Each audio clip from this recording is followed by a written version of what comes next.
asiroham di kami, marpamu hati maroham Tuhan di dosa nami.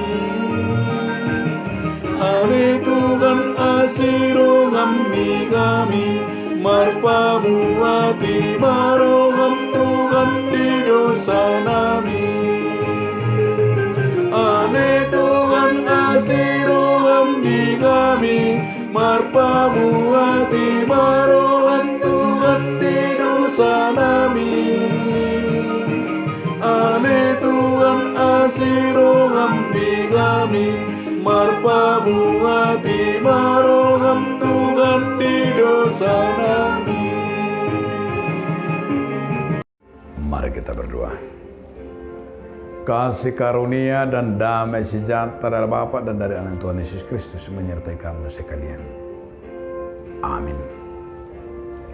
Salam saudaraku, marilah kita mendengarkan firman Tuhan hari ini yang tertulis dalam kitab Yesaya 62 ayat yang kedua.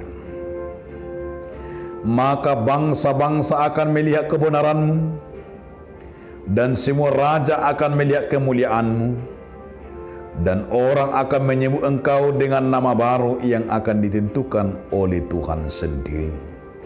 Jadi idaunya ke bangsa parbi kumahati goram, jala salut akar raja kamuliamu, jala ikon marguarhun guarne baruho, sipa buaun ni pamangan ni Jakobam. Demikianlah firman Tuhan. Saudaraku, judul renungan kita hari ini adalah kedatangan keadilan. Apakah kita seperti para nabi yang berjuang untuk kedatangan keadilan dengan kasih Tuhan ke dunia ini?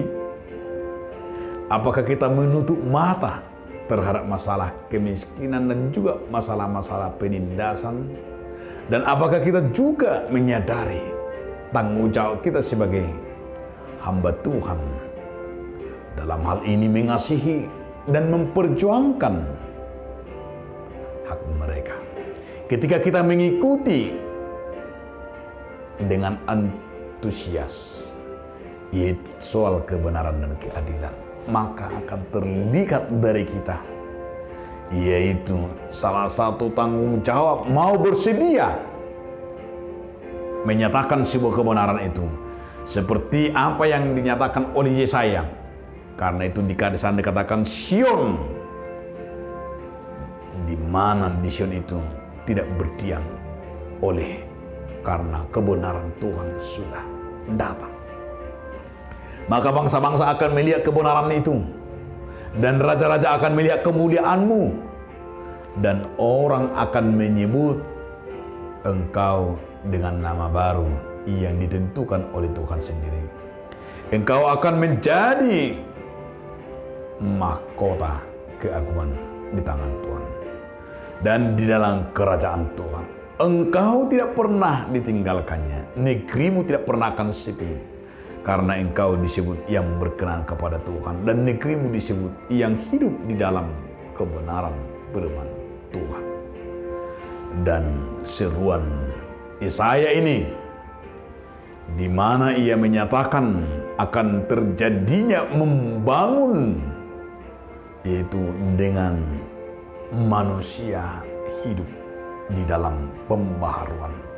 Karena kedatangan Tuhan, dengan datangnya kedatangan Tuhan akan membukakan segala sesuatu dengan nilai rencana kehendak Tuhan, bahwa manusia itu akan melihat, merasakan kuasa Tuhan, dan Tuhan memulihkan. Dan dengan kedatangannya, di sini kita akan melihat kedatangan Tuhan berkata, lihatlah kebenarannya dan kemuliaannya akan menyebut nama baru, yaitu nama baru yang disebut Tuhan itu sendiri, Sang Juru Selamat manusia. Amin. Terima kasih Tuhan atas firman yang mengingatkan kami akan kami Tuhan selalu berseru dan hidup di dalam firman-Mu. Amin.